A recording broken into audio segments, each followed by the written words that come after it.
मंदिरों को लेकर होने वाली राजनीति रोज नए नए रंग दिखा रही है। अब तमिलनाडु में डीएमके लीडर टी.आर. बालू ने ऐसा बयान दिया है जिससे बवाल हो सकता है।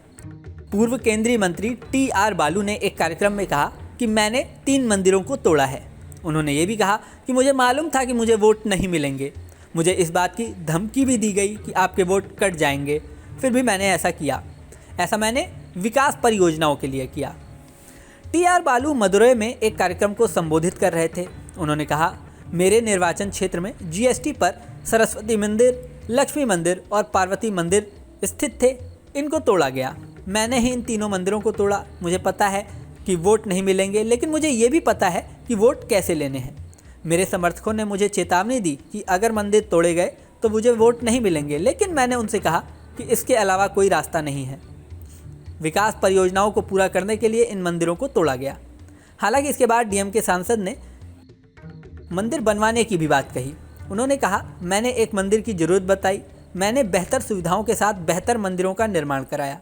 इस तरह कई जगह मैंने धार्मिक विश्वासों को पूरा किया और परियोजनाओं को पूरा किया। इस भाषण में टी.आर. बालू ने सेतु समुद्रम योजना रोकने के लिए केंद्र सरकार की आलोचना की।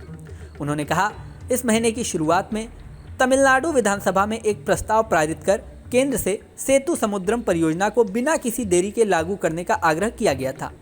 बता दें, सेतु समुद्रम योजना साल 2005 में शुरू हुई थी, लेकिन भाजपा सहित कई दक्षिणपंथी विचारधारा वाले समूहों के विरोध के बाद इसे रोक दिया गया था। कई समूहों का दावा था कि इससे भारत और श्रीलंका को पानी के अंदर से जोड़ने वाले पुल को नुकसान पहुंचेगा। इन लोगों का दावा है कि यह पुल राम सेतु है, जिसे भगवान राम और उनकी सेना ने बनाया था।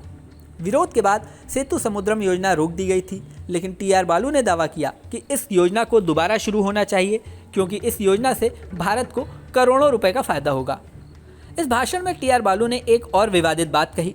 उन्होंने कहा कि कोई उनके नेता एम.के. स्टालिन को हाथ भी लगाएगा तो वह उस व्यक्ति के हाथ काट देंगे। ऐसा करना उनका धर्म है। टी.आर. बालू के विवादित बयानों के बाद राजनीति तेज हो सकती है। अब देखना होगा कि टी.आर. बालू के बयान पर अन्य राजनीतिक दल किस तरह से प्रतिक्रिया देते हैं, लेकिन ये तय है कि मंदिरों वाली बात दबी तो नहीं रहेगी। इस वीडियो में फिलहाल इतना ही। जल्द ही नया वीडियो लेकर आपके सामने फिर आएंगे। हमारा ये वीडियो आपको कैसा लगा कमेंट बॉक्स में ज़रूर बताएं। और हाँ, जाने से पहले सबसे ज़रूरी बात, हमारे चैनल न्यूज़ नेशन को अगर आपने सब्सक्राइब नहीं किया है तो सब्सक्राइब कर लीजिए। इसी के साथ स्क्रीन पर दिख रहा बेल आइकन भी प्रेस कर दीजिए, जिससे हमारे नए नए वीडियोज़ की नोटिफिकेशन आपको मिलती रहे। तो मिलते हैं नेक्स्ट वीडियो में। बने रहिए न्यूज़ नेशन के साथ।